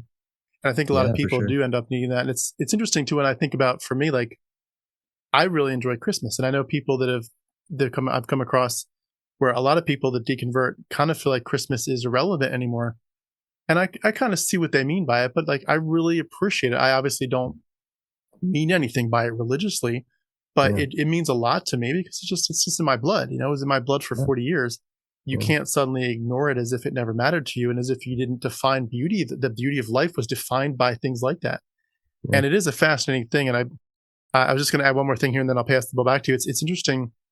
You were talking before about Hitchens, and one of the most interesting things, you may have seen this video, but somebody asked him once, if you had a button to remove religion, like you could just push one button and religion's just gone. No one ever knew it happened, and it never happens anymore. It's just gone. Right now, would you push it if you had that power? And it surprised me. He said, no, I wouldn't push it. But it does make me wonder if he had some of this in mind, to say, maybe if he would have explained it, maybe he did somewhere, but maybe he had in mind that there's some people for whom, if you don't have an afterlife, the nihilism that probably is the accurate way to see reality, that's just a step too far. We need some kind of symbolism to pull ourselves together. And I remember interviewing Carl Sagan's daughter, Sasha Sagan, and she's got a book about just that even though she doesn't believe anything, that for her, just the rituals of life, marriage and childbirth and weddings and funerals and holidays, like you have to find some kind of meaning, because otherwise you're literally just like a blob in the dark that's going to explode and burn someday. And the human brain can't deal with being that unimportant. And it's like consciousness was a blessing and a curse. It made us so smart, and it screwed us to think that if you don't have some transcendent meaning, that there's nothing worth living. You might as well just call it a day right now. And it's like, it's a weird thing that consciousness has done to us. It's definitely been a true blessing and a curse in many ways, Yeah, for sure. Yeah, I have a couple of thoughts. The Christmas thing is interesting. And I think it kind of speaks to like how I thought about this one day. It was like, why, I think I was probably considering myself an atheist at the time, but it was like, this is the way that humans have made meaning. Like, why would I deny myself something that, like, I mean, if you don't want to, like, this is what I say to people, like, I never want to, like, sing a hymn again, then don't, like, who gives a shit, But, like, if there are parts of this that, like, help you make meaning in your life, whatever that is, maybe it's, like, the grand kind of mythostructure of Christianity, maybe it's prayer. I talked to Jamin Collar that we both referenced earlier, and he had said that his therapist was like, if you want to pray, just pray. Like, you don't have, if that's something you would do in this circumstance, like, just pray. And I don't really pray much anymore, but it's like, just to be like, give yourself permission. Like, who am I sticking it to be like, I'm not celebrating Christmas anymore? Like, there's nobody from my past as far as I know, that's going to be watching me and being like, aha, you don't get to enjoy that anymore because you don't believe the right things. Like, who cares? It's a part of being human, you know? So I think that's like, it's kind of throwing, I don't want to say throwing the baby out with the bathwater, but like, if this is the way humans have made meaning, then there are more ways for it to be true than just to be like true as like ontological, like metaphysical truth propositions. Like, there are more ways for truth to exist than just like that. Yeah. And like, a lot of us like kind of like shoot ourselves in the foot by trying to like completely get rid of any mythical like structures of meaning or anything that we have. That was my first thought. The second thing I was going to say, I think it helped me that I deconstructed in seminary because I knew that I was reading a lot of Christian thinkers, and like, Christians have a long, like, if there's anything Christianity's done well, it's like this long history of people who have really, really engaged with the tradition and like thought long and hard about it and been willing to ask interesting questions. So like, reading like people like Paul Tillich, who sees God as like the ground of being, or trying to think of who else was like big to read. Like a lot of people like Kierkegaard, like very existentialist philosophy. But at the very least, like, that was just showing me like people have always like thought big thoughts in this tradition and wrestled with this stuff, and it's probably okay to wrestle with it and still, you know, consider myself connected to it in some way. The third thing I was going to say, and I'll say this last because I'd be curious to hear your reflection. Like, here you can bat it back at me if you want, but I think even atheism is in many ways a manifestation of the kind of Protestant world we come from. Like, it still comes from that sort of Christian habitus. And the thing that I wonder sometimes about calling yourself an atheist, and tell me I might be totally out to lunch here, but the thing I wonder sometimes about that label is that it's almost like we look at what fundamentalists say, or like conservative Christians will say, like, this is what being a Christian is. And then you spend your life reacting to that. Like, you almost spend your life as a like, fuck you to those people who are like, this is what you need to be. And like, there's certain, like, I don't know, that I called myself an atheist for a while because I needed to, and I still do some days. But at the same time, it's like, why do they get to define it, right? Like, why do religious people get to define what religion is? They don't even know in a lot of cases, right? Like, why live propositionally still in relation to this belief? Or if they say, like, if a conservative says to me, the most important thing about faith is to have the right propositional beliefs, for me to turn around and say, like, well, I'm the person that doesn't believe those things, and that's my kind of self-identification. Like, fuck you. It's a different game. You're not even playing the right game. So, like, I think just stepping outside of that whole system can be really helpful. Now, I'm not trying to rip on people who want to call themselves atheists. I know, like, I'm on an atheist channel. I have to be careful here, but you throw it back at me if you want. No, but I love kind of I play devil's advocate all the time. Yeah. The devil's advocate is a good way to do it. I would just comment real quickly, and I don't have too much to say about it because I think I agree. But I think for me, it is less about the whole response to Christians, although it's certainly a way of saying I'm not in that anymore. I think it's just a way of saying all these gods that we've come up with they look and smell like purely human inventions, and honestly, really shitty human inventions.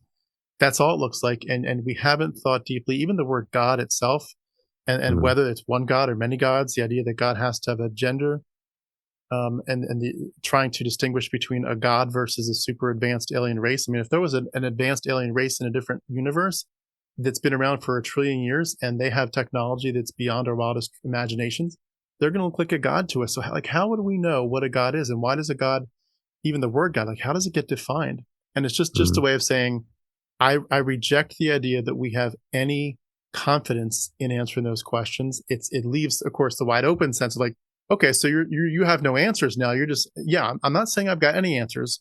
All I'm saying is that's not where the answers are. I'm a beggar looking for the bread. All I'm saying is Christianity has no bread. I'm not saying I've got any. And I think for a lot of Christians are like, gotcha. You've got no answers. You have no idea where this universe came from. You have no idea why there's something rather than nothing. Zero. You're completely devoid of anything worth saying. And I understand why they say that, but I think it's important at some point to say, you know what? You're right. I have no answers, and I'm not claiming to be some brilliant guy who can transform your life with amazing wisdom. All I'm saying is that stuff is not the answer. Jesus is not a God. And the Bible is not a divine book. If you want to use it for like the purposes you said, like just part of the culture and part of your maybe your moral upbringing or just a sense of community, whatever it is, the holidays, the traditions. There is nothing wrong with that. I will just add this, and this is my devil's advocate. You say you go to church and you don't mean the same thing as you did before, as I did before. But the thing to me is, I believe that the Bible, for some reason, and not just the Bible, but really Abrahamic religions, it seems like there's something about them and the way that they interact with our brains that even if you deconstruct and become liberal, it feels like you are one slippery. I mean, we used to say slippery slope in the other direction. Slippery slope, yeah. But like it's a slippery slope, and you could go to church all the time and in your head, this is just part of celebrating how you grew up. And it just doesn't mean that much at the end of the day. But your kids hear it. And probably if you're going to an Anglican church, this isn't too much of a concern, even a liberal Presbyterian church. But, if your kids decide to start going to, fundamentalist Bible Baptist church down the street with their friends, just because it seems like it's probably in the same vicinity as a Presbyterian church, and the preacher there is hellfire and brimstone and the Bible's inerrant, you're in my opinion, and I'm just again playing devil's advocate, but any of us are one step away from the next generation being re-indoctrinated, being basically baptized into becoming little soldiers for Jesus. And to me, there's something about it that to me demands a line in the sand to say, I'm not that. And I think it's not just an interesting part of our history, and it's certainly an interesting part of our studies in religious studies, but there's something about it that, kind of like Hitchens says, religion poisons everything. It isn't that it technically does poison everything, but there's so many people for whom it does, that it twists your brain and it messes you up and it imprisons you, that to me, it's such a dangerous thing that I feel the need to fight, not because I'm trying to say fuck you to Christianity, but I'm trying to say you all literally have a Bible that has a few good things in it, like turn the other cheek. That's probably a good idea. Forgive people, give to those in need. The Sermon on the Mount kind of stuff. There's the love chapter. There's probably some good stuff in there that you can use, but you can find all that anywhere in other parts of Greek philosophy or whatever. You don't need the Bible to do it, or just common sense, the golden rule kind of stuff. But when we expose our kids to it, even passively, to me, and this is just me speaking, I'm not saying even people that like my channel would agree with this, but I think we're so close to danger for the future that I feel like I need to be in the fight. And I say, tongue in cheek, if I put 1,000 people in the kingdom, and it probably wasn't that many, but if I put 1,000 people in, I want to take 100,000 back out, not because I'm trying to say screw you to Christianity, but because I think it truly is dangerous. There is just something about the human brain that within a generation or two, we could be back. And I think case in point, what we see in politics today in the United States is exactly what we all feared. We were a liberal country compared to, fundamentalist Christianity. We were a liberal country a few years ago.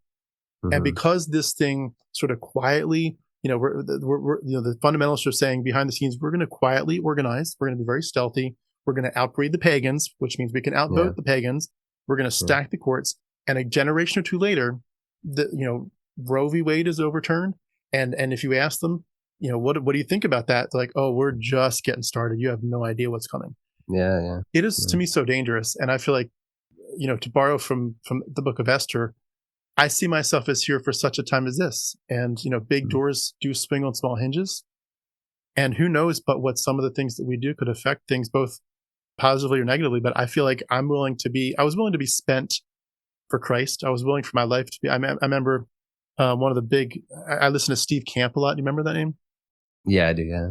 He used I don't to think talk, I've ever listened to him, but I know the name. He had a song where it wasn't his lyrics. He was pulling it from some older preacher.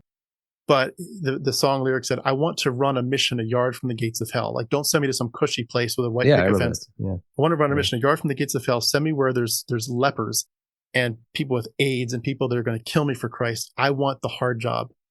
And I used to be like in my head, like, yes, praise the Lord. I want that. I want to be spent for Christ. And I want to be able to say, I'm willing to be martyred for you. I'll give anything for the sake of the gospel and the beauty of the kingdom. And in a parallel sense of sorts, I'm kind of willing to be spent for the sake of saying, it kind of sucks to have to be talking about this, because like I already did enough talking about it. I've done 43 years of it. I'm kind of need to be done with it. But to say, you know what, I'm going to kind of waste my life for the sake of the next generation and say, I will take as many people back out, because the more seeds that we plant become the trees that become the shade for the next generation. Maybe I won't make a difference. Maybe, Christian nationalism will delete channels like mine soon anyway, but I'm going to do my best while my candle shines. And I feel like, am I anti-Christian? I'm not anti-Christian in a certain sense, but I'm anti the poison that it's done to our planet. I think if there were a God, I think that God would obviously have a lot to answer for. But if there were a different God than the Christian God, I think Christianity would have a lot to answer for to that other God. And he'd be like, basically, like, what the hell? Like, let's talk about the Crusades. Let's talk about all the genocides. What in the world, guys? Like, come on. Is it not obvious that you shouldn't be murdering people in my name? And yet we do it, and we pray. And that's honestly, I know you don't know my story, but that's what sparked my deconversion. I was sitting around with my kids singing Joshua Fought the Battle of Jericho.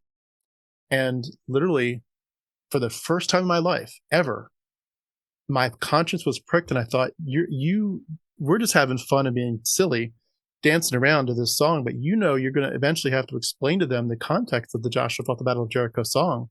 You're going to have to defend genocide, land theft, slavery, child bride, stoning, and say this is a good thing, and our God is right to do it, and we're right to be part of it. And that's where I just eventually was like, oh my God, like, what have I done? What the hell have I done? I'm basically, it'd be like someone waking up and saying, what the hell? I'm a Nazi. Like, this is insane. I'm a white supremacist. This is wrong. What have I done to my children and my society? I kind of feel like that. Like, unfortunately, I didn't go too far enough to do too much damage, but I was part of the system, and I was very proud to be part of it.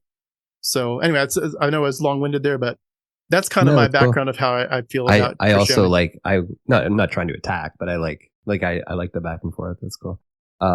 Yeah, it's like, it is an important point. Like, none of these things are value neutral, right? Like, it's not just about me believing or not believing. It's about also contributing to a organization, a community, in some cases, a big denomination that may have political power that enacts on people. Like, I'm really aware of all the people that were trampled by the church. It's funny, like, as I was on my way to being the golden boy in the church, like, the amount of people who were pushed out, and like people who were like, I think I'm called to preach, and they're like, no, you don't. Like, you're a woman, or you're gay, or whatever. Like, get out of here. Like, just kind of pushing people out. So yeah, I mean, these organizations really do act on people and hurt people. And yeah, in terms of the kids, like, it's one of my biggest fears. I think we share that, is like that my kids would be somehow drawn into fundamentalism. And the irony, like, having been on the other side, as you know, is like, they prey on children, right? Like, it's like literally trying to get kids. It's like, just like, it's wild. So yeah, I don't know. Maybe atheism will inoculate against that. I don't know. It's like, anybody who hits a low point in their life, who comes up against fundamentalism, is susceptible, I think, right? Like, having that moment of, like, this is certainty. And, oh, that feels good. I like certainty. Anyway, there's a lot there. But yeah, I agree with most of what you said, to be honest. Yeah. It's funny. I'm working on a lot of monologues. I mean, literally hundreds of them.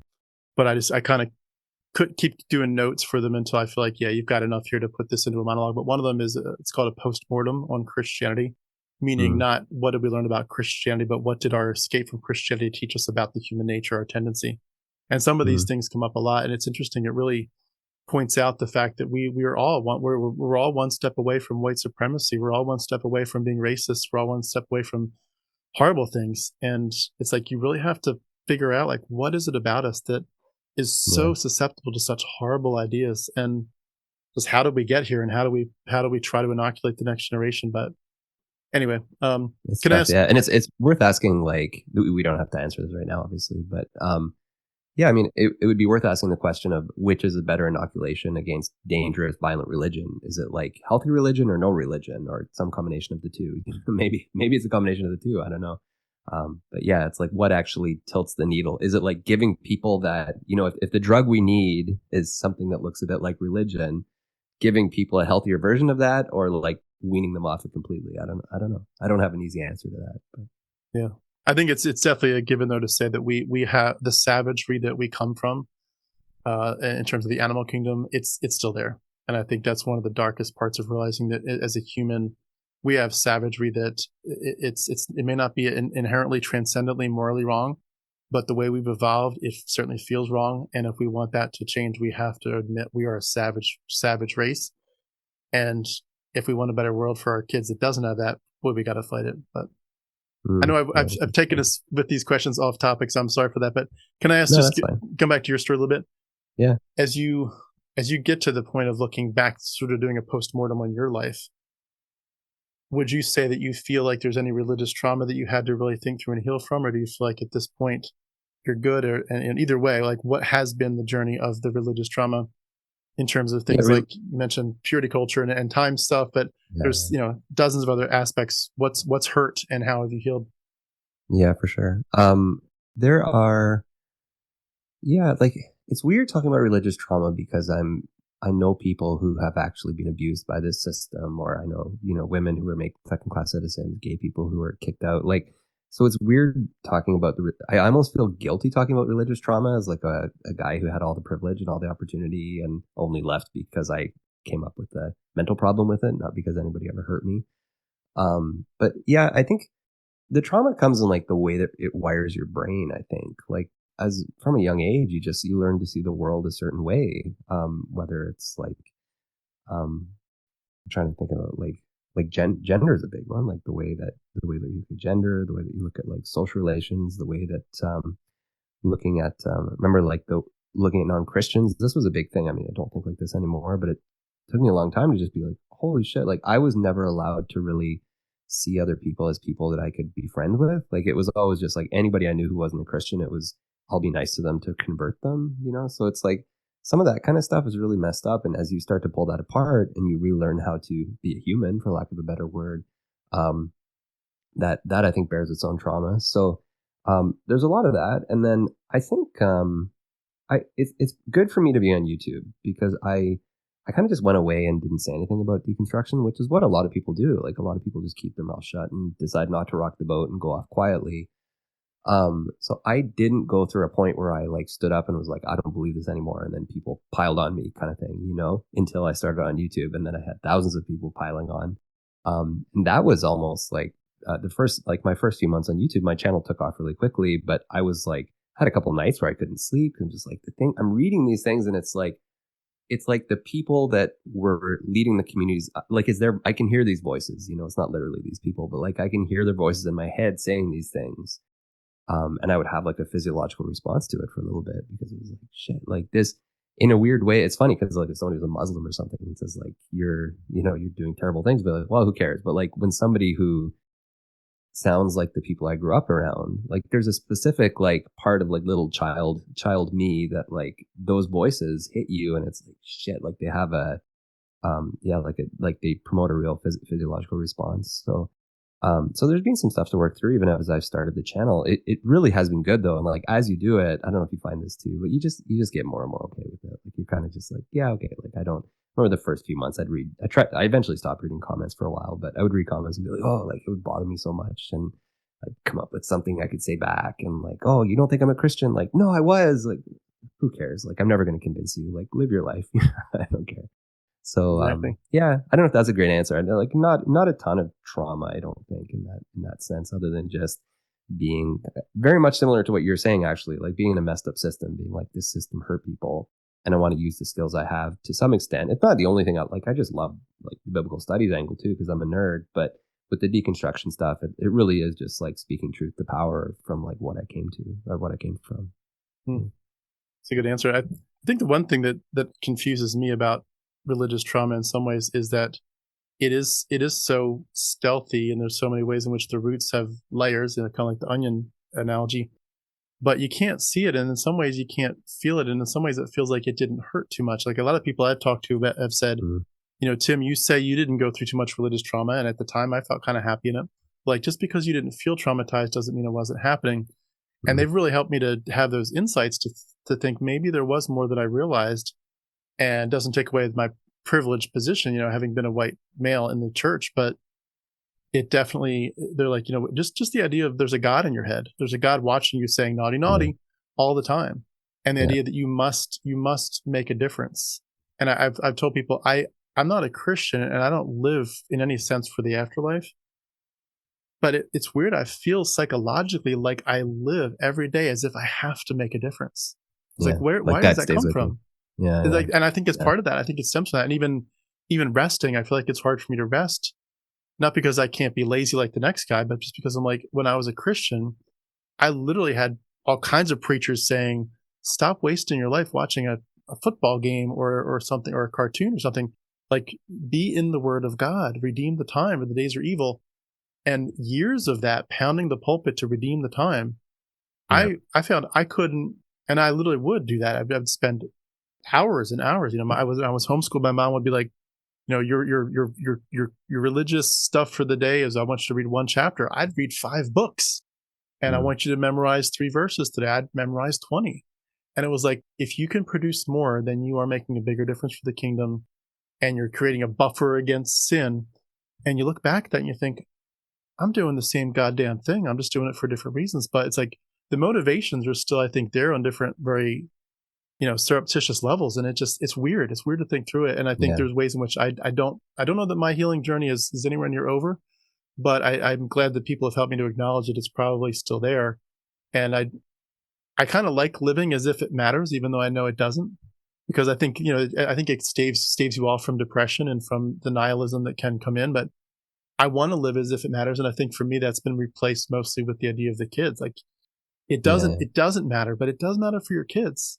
You got to Yeah. live That's for right. them. And that's Yeah. kind of my new motivation. You said that really well. That's a good, that's kind of what I was trying to say earlier, but I didn't say it as well. The whole like how you're socialized to think certain things. And that's what it is. It's those little things that like, they just tweak and like stay in your brain, and they do have a real impact on your life. It's interesting with kids. We didn't raise our kids in it at all for a little while. So our kids were just like, for better, for lack of a better word, I guess, agnostic. Like we didn't have them in any kind of religion. And then we started going to a church when they're maybe, my oldest was maybe 7 or 8. She's a teenager now, but like it was a weird thing coming the other direction to be like, how do we, like, I don't want to pass on religious trauma to her in any case. I don't want to pass on my anger to her either, or my hurt or my hatred. I don't want to pass on, certainly don't want to pass on fundamentalism. I don't want to pass on like the more dangerous parts of religion. So it's weird to navigate that again with kids, to just be like, how do we walk through this and like help them kind of, um, I mean, in our case, we did choose to keep them kind of connected to a religious community, but like any given day, my daughter's like, well, I don't know if I believe anything. Like we have these kind of conversations all the time. It's funny, we were driving down the highway one day and there's like one of those signs, like repent and believe the gospel or something. And this was just like last year. My daughter's like, Dad, what does that mean? Like, what is that even talking about? And I'm like, yes. Well, I think it was the wages of sin is death, because the gift of God, like it was, so like it didn't make any sense to her. And I was like, okay, I'm doing something okay if like she has religion, but she has no concept of substitutionary atonement, or, so I don't know. I think these are hard things to navigate. And I think we can, yeah. I mean, I think like trying to do better for our kids is an admirable thing. And I think trying to, as you say, unpack that is going to be a lifetime thing. I don't think I'm certainly not over it yet. And there's new ways that I realize I'm looking at the world that I didn't even know. You know what I mean? Like you don't even know, you don't know what you know. Like, like you don't know what has been like hammered into your brain until it kind of comes out. So it's a lifelong thing.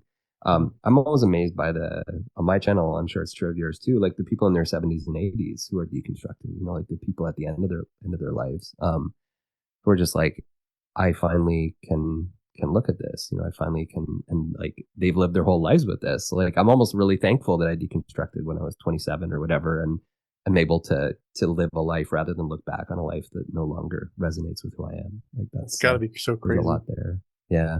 Yeah, to think you likely potentially in the last few years of your life, especially in the 80s, that would be honestly a little bit depressing. I kind of had a similar thought, like at least I've probably got some time left. I could still get hit by a car any day now, but probably have a little bit of time left.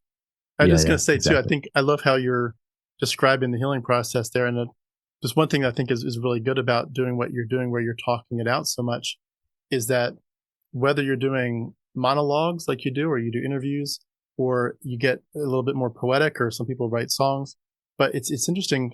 I feel like a lot of this journey is, and I apologize to my frequent listeners because I say this too much, but I feel like a lot of this journey is not just healing, it's finding the words to describe it. Like I, for example, I remember saying to people at one point, maybe a year ago, I said, you realize you were part of a system and something was done to you intentionally. Yeah, that's right. And it's like when you start to find the words for it, and you start to, and sometimes it's helpful to unfortunately, in a sad sense, look at other kinds of trauma, like people that have gone through, sexual abuse or some other kind of trauma, where you're like, there's words that come up there, there's descriptions that come up that were not what we went through physically, but psychologically, you were kind of assaulted, you were Yeah. violated. And when Yeah. you start to find the words for the crime, in a sense, and the autonomy that you should have had, and the protection, and the safety, Yeah. your brain begins to have the sort of the clinical terminology. But I think what happens is, once you get that, you eventually kind of graduate to a level where it starts to get poetic, where you're like, I'm Yeah. no longer describing it the same way a therapist would describe it in a conversation to a victim in the privacy of a counseling office. Now I'm moving from clinical words to poetic words. This Hmm. fucking hurt me. And Yeah. I've got all kinds of colorful metaphors to use to describe this. And eventually you just, whether it's actual poetry or some kind of, similarity to it. And I think what you're doing, in a sense, even though you may not be doing poetry yet, like, you're kind of becoming poetic because you're finding the words for so much that you didn't have before. And I Hmm. love that. I love that. It's a painful thing to realize that a lot of this was, the programming was not just programming you to believe this and to poison the well against all this. It was literally the words that they gave you were eliminating other words and other ways of seeing. Um, and Yeah. it really blows my mind. And it's a crazy journey, but I love it. And I guess maybe a good um, final question on this note for you would be, and if you respond to what I just said, if you want to, but maybe a final question would be, for someone that you might come across that's going through this, where they're at that earlier stage where it's just crazy town. They're like, I can't go back. I've seen too much. I've looked at the Judas stuff. I've looked at 100 other things. You're right. There's an issue here. I cannot go back. I cannot get plugged back in the matrix. Something's changed. But gosh, if I go forward, all hell's going to break loose. I'm going to lose my marriage, my job, something. I'm going to lose my own sanity. They're going through a dark place. And for a lot of them, they have no community like you and I have just, found and created. They have nothing except, like, life is pretty much over. For someone that's going through maybe the darkest, depressing part of this, no hope for the future, what kind of things would you say have helped you as you faced at least the darker parts of your journey that you might pass on to someone that needs some encouragement? I think I was gonna give a different answer, but spinning off of what you just said, I just said this in a video like yesterday, the day before or something, but I said, I think like the whole deconstructionist movement is basically kids standing up to people who abuse them, right? Like that's fundamentally what it is. And it's in some cases literally like, sexual or physical abuse, but emotional abuse, spiritual abuse, like, so that's what this is. And as you were asking that question, I was just like, I wish more people knew how good it feels to stand up and say the things you think. I remember this. I'm embarrassed that I got it from Jordan Peterson. I don't know what you think about Jordan Peterson, but he's a bit of a polarizing figure. But I was scrolling shorts one day, and Jordan Peterson, in his face and his funny voice, with the same accent as me, says you'd be surprised like how few people actually say what they think. Like so few people actually say what they think. And he said once you say what you think, you'll be amazing. You'll be amazed at how much freedom there is in that. And that was kind of one of the small things. There was other big things that led me to start talking about this.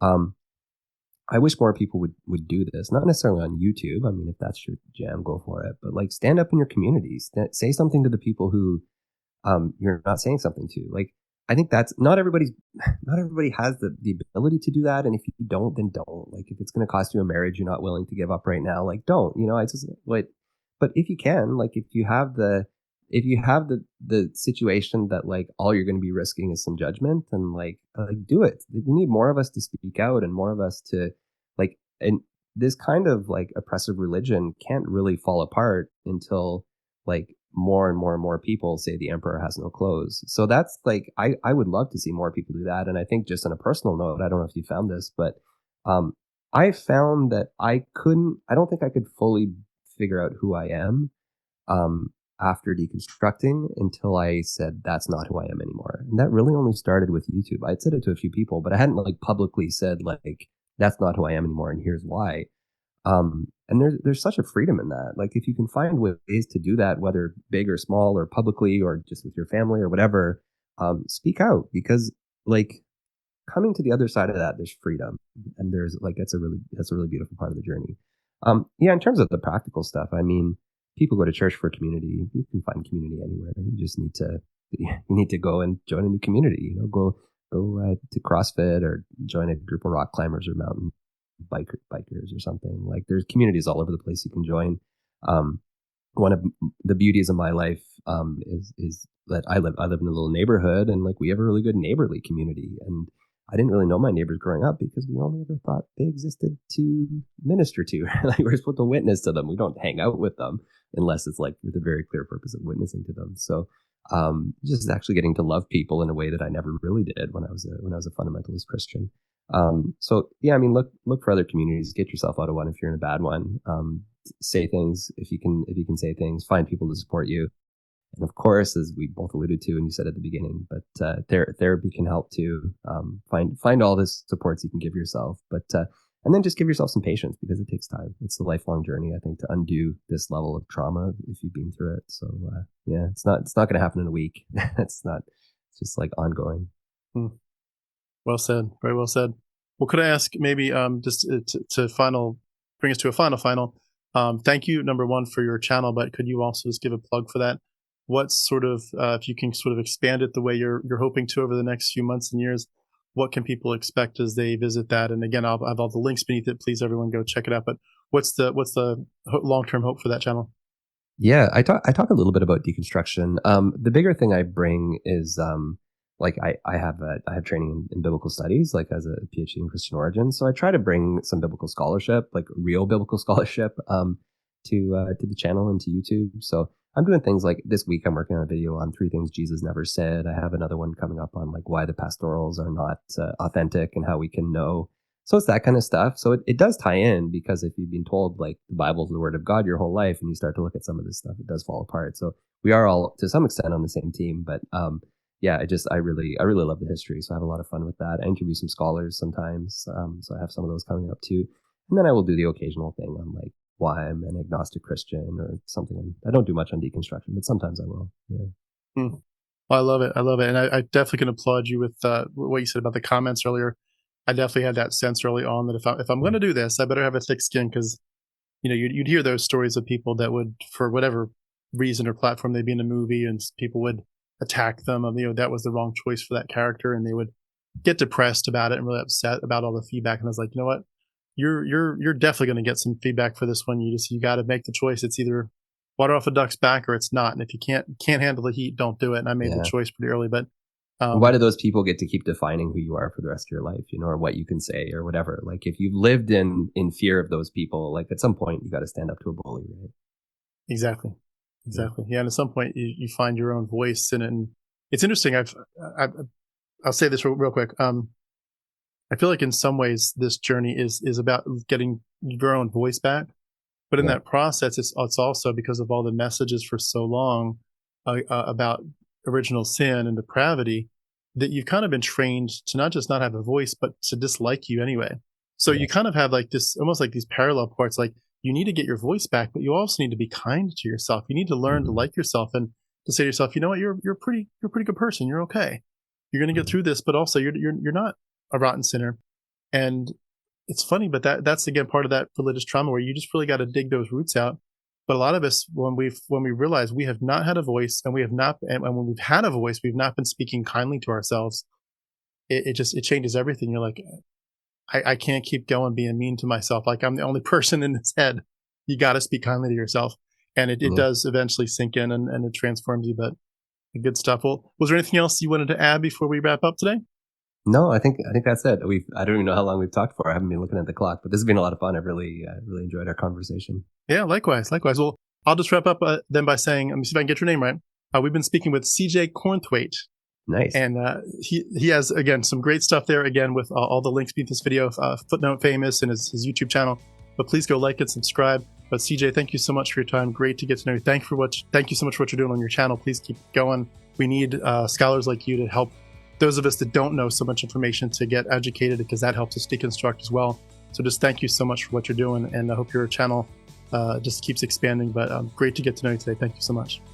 Thank you. Thank you.